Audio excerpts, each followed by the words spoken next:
السلام علیکم جی، welcome to my channel. امید ہے کہ آپ لوگ بالکل خیر خیریت سے ہوں گے اور ماہ رمضان کے بعد ماہ شوال جو ہے وہ آپ لوگوں کا بہت اچھے سے جا رہا ہوگا، اور عید بھی جو ہے وہ بہت اچھے سے آپ لوگوں نے جو ہے وہ اسپینڈ کی ہوگی۔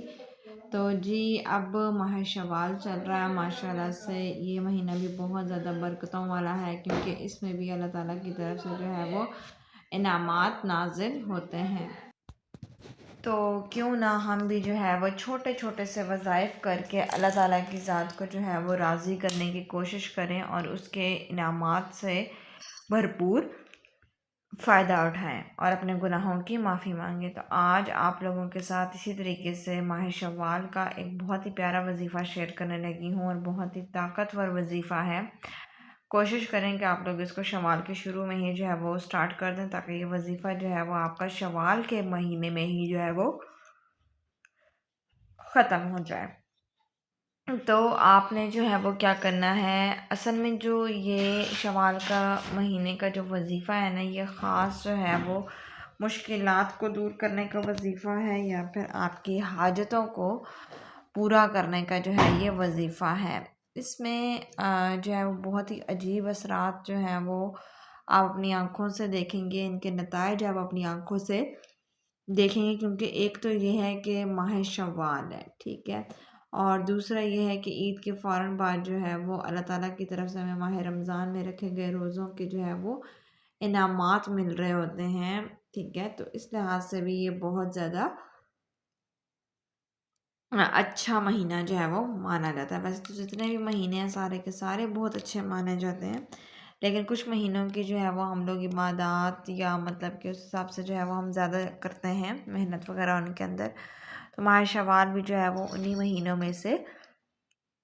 ایک مہینہ ہے۔ تو جی اب میں آپ کو بتاتی چلوں اس کا جو وظیفہ آپ نے کرنا ہے، اس کا وظیفہ کچھ اس طریقے سے کر کے ہے کہ آپ نے شوال کے مہینے میں چاہے آپ 1 کو شروع کر رہے ہیں اس وظیفے کو، چاہے آپ 2 کو شروع کر رہے ہیں، ٹھیک ہے، چاہے آپ 3 کو شروع کر رہے ہیں، تو آپ نے کیا کرنا ہے، سب سے پہلے تو آپ نے دن منتخب کر لینا ہے، ٹھیک ہے، اور اپنا جو وقت ہے اس کو منتخب کر لینا ہے کہ آپ کس وقت جو ہے وہ اس وظیفے کو پڑھیں گے۔ اگر آپ نے دن مقرر کیا ہوا ہے تو آپ نے پھر اس وظیفے کو ختم کرتے وقت دن کے ٹائم ہی آپ نے اس کو پھر کرنا ہے۔ اگر آپ نے رات کو ڈیسائیڈ کیا ہوا ہے کہ آپ کو کوئی ڈسٹرب کرنے والا نہیں ہے، تو پھر آپ نے اس وظیفے کو رات میں ہی کرنا ہے، ٹھیک ہے۔ تو اس چیز کا خصوصاً آپ نے خیال رکھنا ہے۔ وظیفہ بہت سمپل سا ہے۔ سب سے پہلے آپ نے 786 مرتبہ یعنی کہ 786 ٹائم جو ہے وہ آپ نے بسم اللہ پڑھنی ہے، خالی بسم اللہ نہیں، پوری بسم اللہ پڑھنی ہے، ٹھیک ہے، جس میں آپ نے اس طریقے سے کرنا ہے کہ بسم اللہ الرحمن الرحیم کتنی مرتبہ، 786، ٹھیک ہو گیا۔ اس کے بعد یعنی کہ جب آپ بسم اللہ پڑھیں گے تو بسم اللہ کو شروع کرنے سے پہلے آپ نے جو ہے وہ 11 مرتبہ درود ابراہیمی پڑھنا ہے، یعنی کہ اللہم صلی علی محمد وعلی آل محمد کما صلیت علی ابراہیم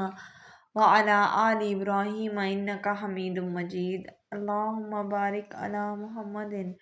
وعلی آل محمد کما بارکت علی ابراہیم وعلی آل ابراہیم انک حمید مجید، ٹھیک ہو گیا۔ 11 مرتبہ آپ نے یہ شروع میں پڑھنا ہے، اس کے بعد بیچ میں آپ نے 786 ٹائم بسم اللہ الرحمن الرحیم پڑھنی ہے، اور پھر آپ نے آخر میں جو ہے وہ 11 مرتبہ درود ابراہیم پڑھنا ہے۔ 21 دن تک میرے پیارے بہن بھائیوں آپ لوگوں نے اس عمل کو جاری رکھنا ہے،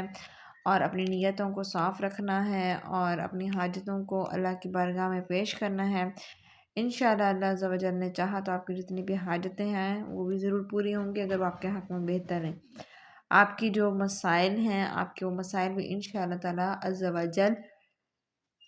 ضرور حل ہوں گے۔